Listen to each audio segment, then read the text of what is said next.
Hey everyone, welcome back to the UIW Cardinal Peck Em Podcast, your home for all things UIW football. Welcome back everyone. It's been a little bit of a break. We took a little break last week, so apologies for a show not being posted last week, but we are back this week and we are going to do a recap of Texas A&M Commerce game, which we had the chance to watch last week. We are also going to preview the McNeese State team coming up.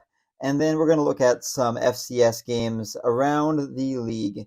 So that is what we're going to look at this week. But first off, let's check out this UIW game last week versus Texas A&M Commerce. So first off, it's just me today. I'm just the one who's going to be on here today. Dwell's out this week, so I'm going to go ahead and take over. And we're going to be just reviewing these teams and checking them out. So first off, Texas A&M Commerce. This is a team that came in where UIW was heavily favored in this game, and UIW did end up winning this game 28-11. A lot of that coming in the fourth quarter, so that's something to consider here, right?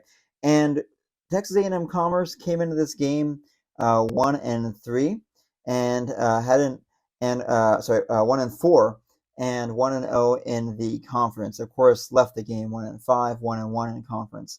Incarnate Word left 5-1, 2-0 in conference, and moved up from the number 6 ranking to the number 5 ranking with that win. So Texas A&M Commerce is a team that has been struggling over the past few weeks, this whole season really. And so this was really a tale of two halves. You look at this game, you were to see a tale of two different teams in the first half and the second half, both for UIW and for Texas A&M Commerce. So Texas A&M Commerce came out. They scored the first points of the game, got 3-0 on the board. Of course, UIW missed that field goal early on in the game, which gave A&M Commerce a chance to get up by 3. Now, the game throughout most of the first half would be 7-3 UIW until around the last few minutes of the second quarter, when off of a bomb, a Zach Calzada bomb, UIW ended up making it 14-3 with about 2 minutes left to go in the half. So we saw a lot of UIW's offense, and there are areas for improvement we can see in this. The biggest area that I can see looking at the first game was definitely in turnovers. This is an area where UIW can very much improve. So looking at that game, Zach Calzada had 2 touchdowns, 3 interceptions. Long pass of the night was 51 yards, 27 of 42 for Calzada on the night, 300 yards total. So very good, performance overall, but those interceptions were, those can be a killer, right? We have to minimize those turnovers going into this next game. And that's something that we're going to have to work on as a team, especially going into conference play. And conference play, so I mentioned early on, we are going to have McNeese coming up as our next opponent. So McNeese, another team that has struggled recently. And this team here, this team should not be too much of a test for UIW. They are 0-6, 0-2 in the conference, and they've really been struggling at home and away, and this has been a tough year for them. So UIW should be able to handle this team. Again, I'm not too worried about it, but I'm not going to count anyone out at this point. We need to lock down our turnovers. That's an area where I know we can improve. And looking at UIW over here, looking at amount of fumbles that have been lost, 12 fumbles, 7 lost on the season just thus far. So 12 fumbles, 7 lost. That is an area we can improve, heavily. We've also got 12 sacks for 88 yards. So 88 yards lost, that is. And so that's another area where we need to improve. But now, if we're also looking at red zone 2, this is another area of improvement we can work on. 17 of 26 in the red zone, right? So 17 attempts for 26 scores. and 15 red zone attempts for 26 touchdowns. So again, there were areas for improvement here. A big one, and we're gonna keep harping on this, but a big one for UIW at this point is we got to stop turning the ball over. We got to stop doing that. That is a huge deal. We have a very good offense. I'm not too worried about our offense. I'd like for Calzada to get some protection, some time to look around and throw that ball, but we need to really defend the ball more, right? That's something we have to work on. So I think if we can lock that down going forward, that's really going to help us out. And we have teams like Lamar coming up, and Lamar, I mean, this is a team that really hasn't been that much of a challenge for UIW in the past. Now, as you all know, if you've been listening to the show, when I went to Incarnate Word, UIW, I mean, winning seasons were not necessarily expected. And I don't think I had a single winning season the whole time I was at UIW. This was 2009, that first year, through 2013. And so, I mean, of course, it's a beginning program. We did a lot of great accomplishments. Best game of my life, I think, was going to that UIW versus Monterey Tech game, and I've talked about that in the first game. Joel and I both talked about that. So that is an area, where, I'm just happy to see us here, happy to see us competing. It's been great. Last year was great. The year before that was great. And this year has been great so far. So I'm looking to see us carry that forward. When you think about UIW football, at least in the past several years, you think about that air raid offense. You think about that offense that is going to move the ball down the field and do so at a very fast rate. So I'm looking to seeing that, to seeing more of that this year. I know we've had some struggles with turnovers, and I've just mentioned that. But when we are considering where we're going to go in the future, we have to keep that fast pace, that fast tempo offense, and we slowed down a little bit going forward this year, but I think we're going to be able to pick it up. And a good part of that is going to be just minimizing mistakes. So, also something that I'm very excited about this year is our rushing offense. 1051 yards gained to 134 yards lost, right? And we have multiple weapons on offense, and so this is an area where I'm very optimistic that we can do. We've talked about Trey Siggers in the past few weeks, and he has done outstanding. And that that's something that I'm very proud of our team for improving on is our rush offense. And so definitely something to be very proud of there. And then also you look at Gerald Wiley as well, done a really good job so far as well on rushing, and Timothy Carter. Really, we have a very good rushing system that's been in place. So this is really a big bonus here. And watching against A&M Commerce, we were able to run the ball pretty effectively. Even when we had trouble passing, and I know that as we mentioned earlier, the interceptions. We were able to run the ball consistently, and that helped us out a lot. Now, passes, we were also getting very consistent with passes and making a few, small pass plays to pick up those yards. 14-3 going into the half is not what we expected against 1-4 A&M Commerce team, but nonetheless, we were really able to come out in particular in that fourth quarter. And the defense, that's something else that I'm going to talk about a lot. The defense at UIW, this has been an area where we've seen massive improvements. I'm very happy with what we've seen in defense in terms of forcing turnovers, in terms of sacks. We've done a tremendous job on defense too. So, that is, I think overall going into this next game, that's something we have to carry with us. This is a road test. This is a road test over at McNeese. And so this is a interesting, opponent to match up, right? This is in Louisiana. Of course, if any of y'all have ever been to check out Cowboy Stadium, beautiful stadium out there in Lake Charles. So this is going to be a 7 p.m. kickoff time against McNeese at Lake Charles. So And these are two teams that, of course, have a lot of history. The last meeting between UIW and McNeese was 48-20.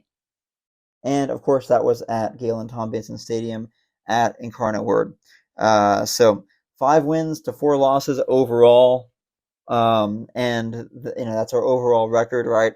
The away record for McNeese right now is 2-3, UIW, and their home record is 3-1. So we're going to try to add another win to that, make it 3-2. That's going to be our goal. And so, this has been a pretty close matchup historically. Now, this is a team that's struggling. McNeese is a team that is struggling currently, and so we have to keep that in mind looking at this right now. Points per game, McNeese is just putting up, averaging 15 points per game, 15.33 to opponents 36.83. So they are having trouble on offense, right?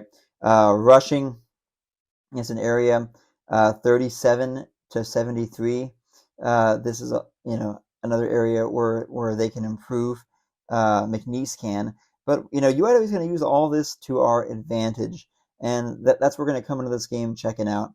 McNeese is a team that they run a lot of plays, but they're being outplayed literally when their opponents are running 431 plays against them. Average per play 4.9 yards to 6.2. So it seems like this is a team that both defense and offense has some work to do. 0-6, 0-2 in the on their season so far. And looking at this here, last year they were 4-7, 2-4. One of those losses, of course, for 2-4 coming against our own UIW Cardinals.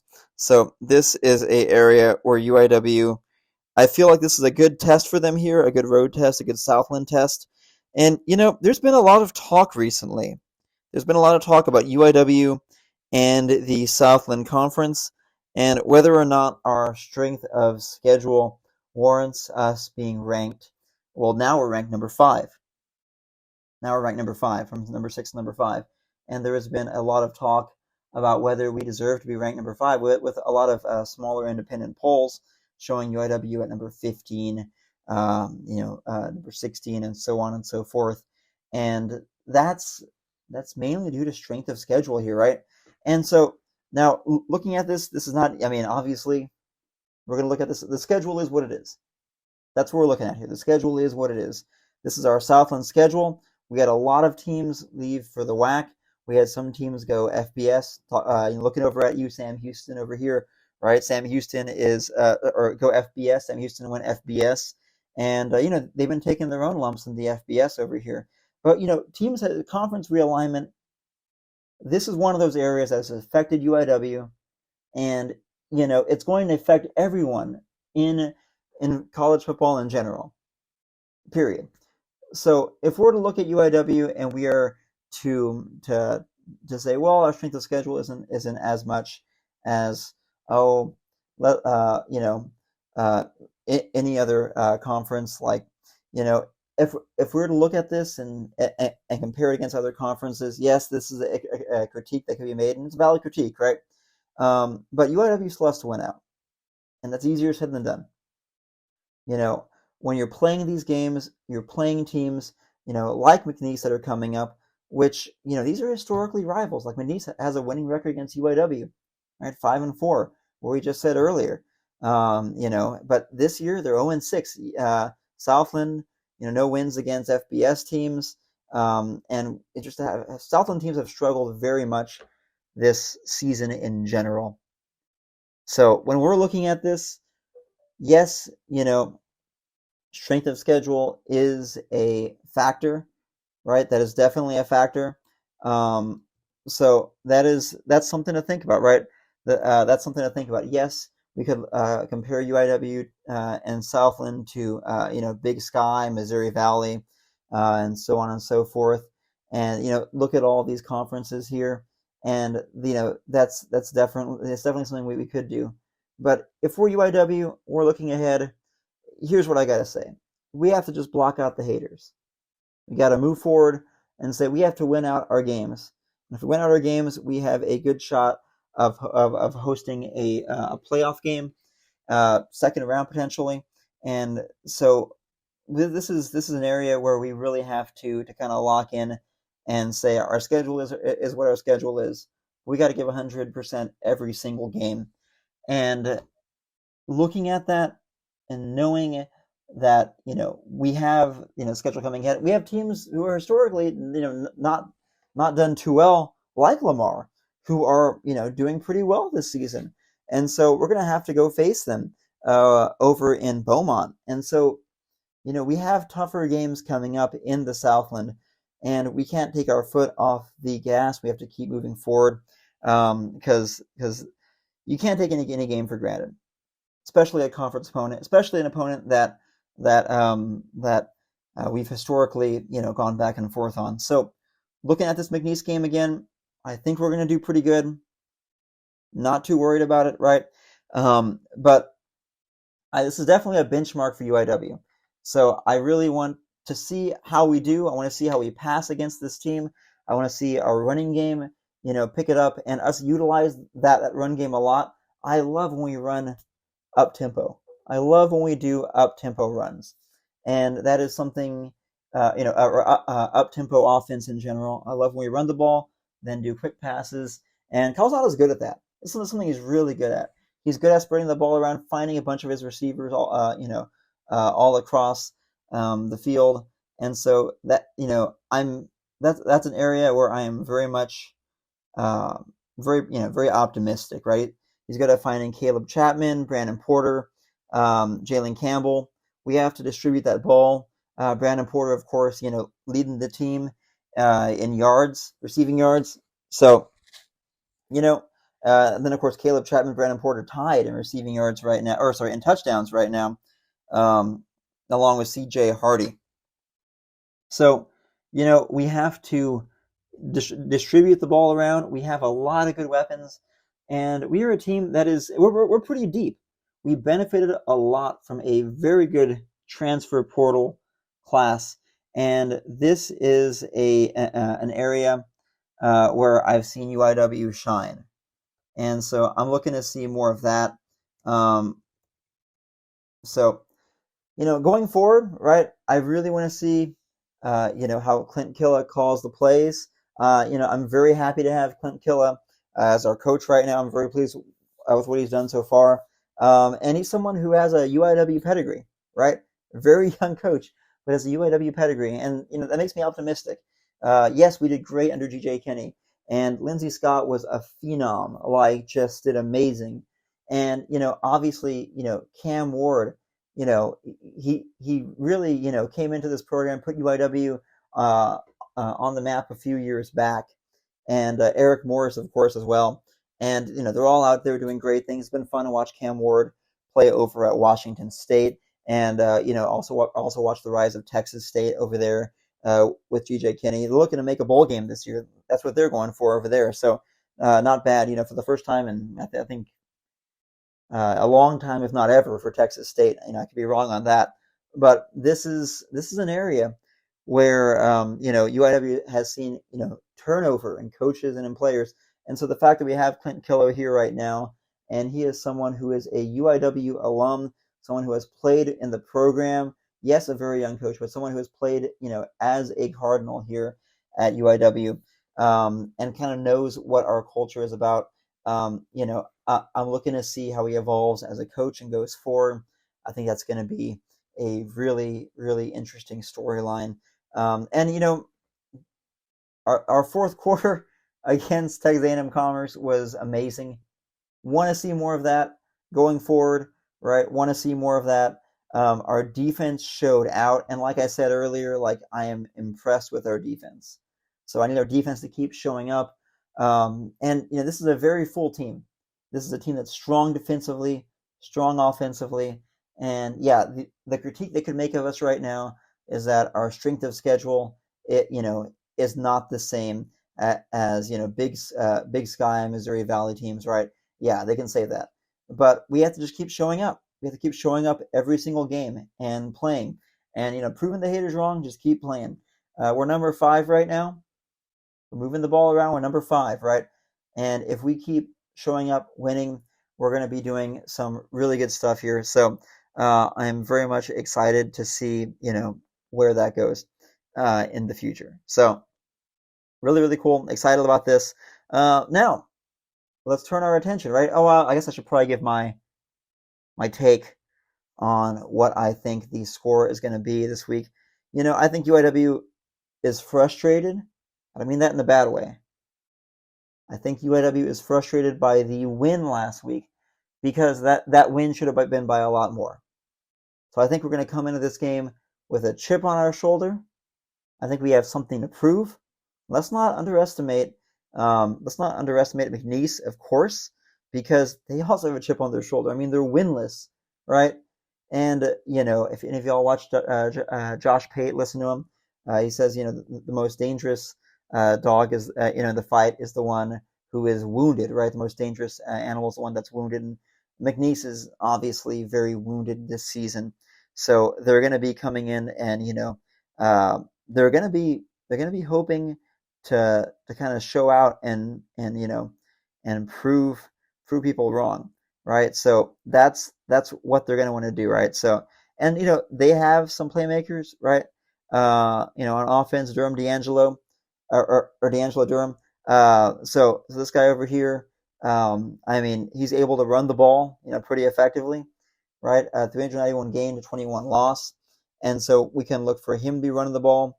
And also Colby Ham as well, looking for him to get some points on the board as well. So that's something that they're very good at doing, is running the ball this season. Their quarterback Nate Glantz, right, the junior.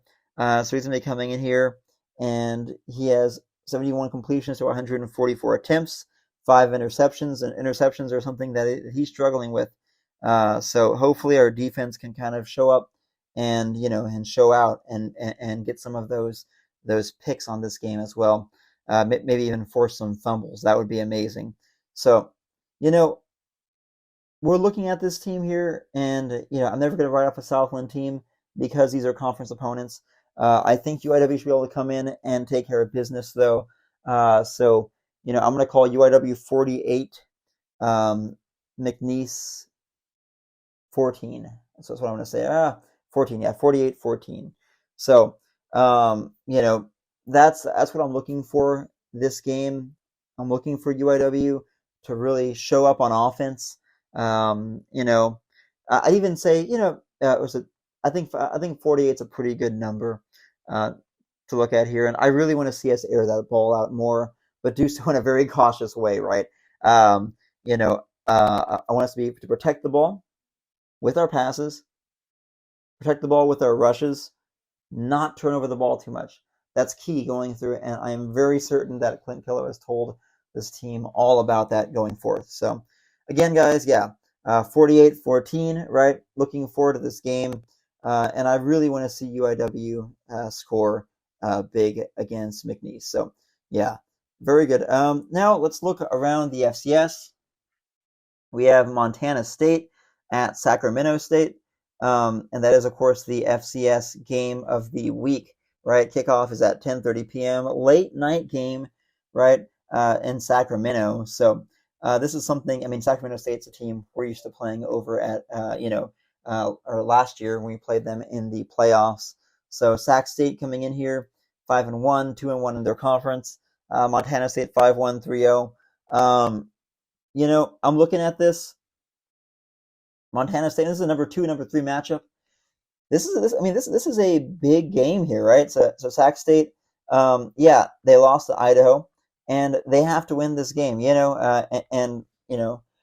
Looking at all this stuff here, I'm gonna pick Sac State on the upset. Of course, not too big of an upset. It's number 3 over number 2, but still, I'm gonna pick Sac State on this. If you get a chance to stay up and you're gonna, be a night owl and watch this game, highly recommend checking it out. And I'm picking Sac State to win this. So definitely worth checking out, staying up late for this game. And this game will be on ESPN2.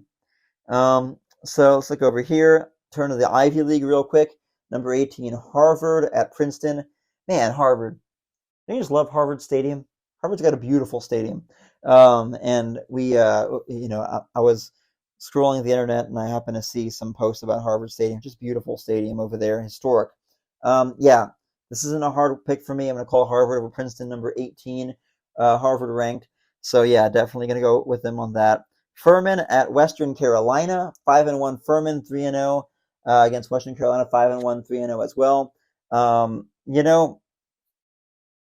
These are two unbeaten. Man, I don't know. Two unbeaten teams in their conference. Of course, same record overall. This is a tough one for me.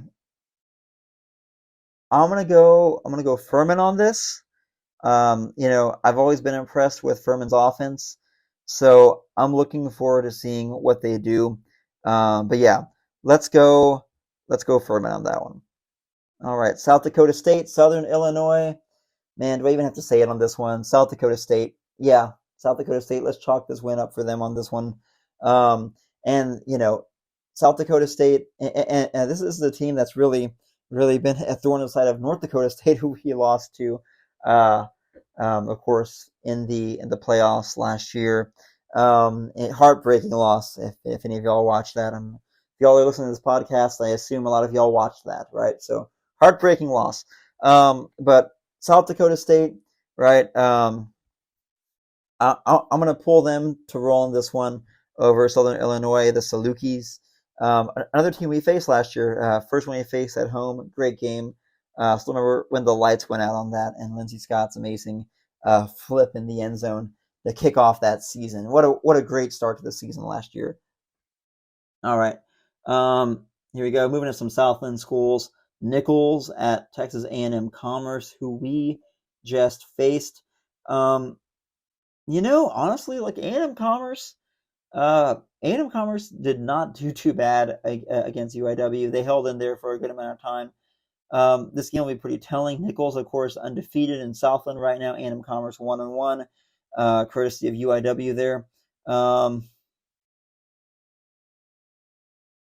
I think I'm going to go with Nichols in this. This will be a pretty interesting game to watch, especially for all you UIW fans out there, all of us Cardinal fans. Watch this one pretty closely because these are our conference opponents. So, yeah, Nichols, though. North Dakota, number 11. Oh, man, how far they have fallen, which is not far from North Dakota State. I mean, they're still doing great. But Northern Iowa, all right, 4-2, 2-1, number 11, North Dakota at Northern Iowa. Give me North Dakota State on that one.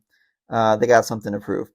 So, anyway, those are my picks this week for the FCS games around the FCS. And again, I use theanalyst.com for this. I love the analyst. They have a great picks of all their top games of the week. Joel and I give them a shout out every week, and we really like what they've done. So, if you have a chance, go over there and read this article, courtesy of Craig Haley. Really, really great piece on there. But yeah, guys, that's going to do it for us, I think, here today at the Peck Em Podcast. So, like I said, 48-14, UIW over McNeese. That's my call. I want to see us air it out more. I really want to see us move it around. If the score doesn't get to that, I at least want to see us move that ball around and protect the football a lot more. If we can exit this game with under 2 turnovers, I'll be happy. I want to see us protect that ball. I want to see us run the ball. I want to see us utilize that up-tempo offense that we are known for using. And I want to see our defense shine again the same way they did last week. I want to see our defense shine again. They've been shining this whole season. So defense is a huge component to UIW right now. And everyone always thinks about UIW and our flashy offense, which we have a great offense. We do. But let's not overlook that defense. So let's get ready for tomorrow's game. Kickoff is at 7 from Lake Charles in Cowboy Stadium, referred to as the Hole, over there in Louisiana. So any Louisiana Cardinals who are in the area, make your way out there. Any Cardinals living, maybe the Houston area close by, make your way out. Go support our boys out there. And we'll be looking forward to watching this game. As usual, guys, be sure and tune in here next time. Check us out on Twitter. UIW Cardinal fans on there. And also be sure and support our guys over at the Forever First Foundation, who do a lot for UIW football and supporting our Cardinal family. So, all right, guys, thank you all for tuning in. Till next time, go Cardinals. Have a good one, guys.